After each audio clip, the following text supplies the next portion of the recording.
BFM Business, Intégral Placement, idées de fonds. Ah oui, chaque jour, on vous apporte des idées de fonds de gestion dans lesquels investir. Les conseils de Morningstar. Mara Dobrescu est en direct avec nous. Bonjour Mara. Bonjour Guillaume. Un auditeur, Antoine, s'intéresse aux fonds d'obligations convertibles. Alors avant de lui en recommander quelques-uns précisément, Mara, est-ce que vous pouvez nous dire ce que c'est une obligation convertible? De quoi s'agit-il?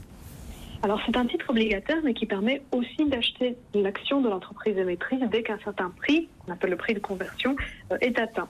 Alors du fait de l'existence de cette option d'achat, eh bien lorsque le prix des actions monte, le prix des obligations convertibles augmente lui aussi dans une moindre proportion. Mais à l'inverse, lorsque les marchés actions dévissent, eh bien les convertibles finissent par se comporter comme des obligations classiques. C'est ce qu'on appelle le plancher obligataire. Du fait donc de ce profil un peu asymétrique, certaines sociétés de gestion n'ont pas hésité à présenter les fonds d'obligations convertibles comme offrant, entre guillemets, le meilleur des deux mondes, à savoir une participation au marché haussier, mais avec peu ou pas de risque de perte en marché baissier. Et qu'en est-il du coup réellement ? Alors en pratique, le constat est plutôt mitigé. Si on regarde un long historique sur 10 ans à fin mai 2018, on voit que les fonds de convertibles internationaux ont capté en moyenne 49% de la hausse des marchés actions, présentés par l'indice MSCI World, mais ils ont aussi capté 45% de la baisse.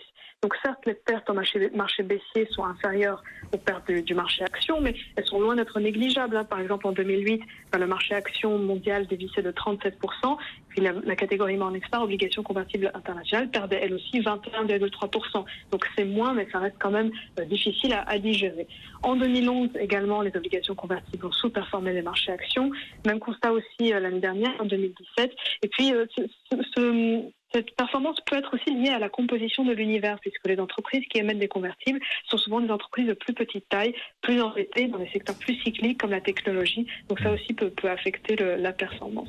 Et puis, au sein du peer group, certains fonds sont plus sensibles que d'autres aux variations du marché action. Cette sensibilité est mesurée par quelque chose qu'on appelle le delta. Il peut aller de 0 à 100. Les fonds qui affichent un delta élevé ont un comportement plus agressif que ceux avec un delta plus faible. Donc l'investisseur doit redoubler de vigilance pour s'assurer que tel ou tel fonds répond à ses attentes. Et puis, dernière chose à mentionner, c'est qu'il s'agit d'une classe d'actifs très technique qui pourrait être confrontée à d'éventuels problèmes de liquidité en cas d'aversion soudaine pour le risque. Du coup, pour ceux qui souhaitent investir en effet en obligations convertibles, est-ce que vous pouvez nous apporter quelques idées de fonds spécialisés qui pourraient apporter de la performance ? Oui, Guillaume. Alors, parmi les fonds qui sont suivis aujourd'hui par nos analystes et disponibles à la vente en Europe, il n'y a en fait que 2 fonds sur lesquels nous avons été en mesure de bâtir une conviction. Le premier, c'est le AXA WF Global Convertible Bonds. Il est noté bronze.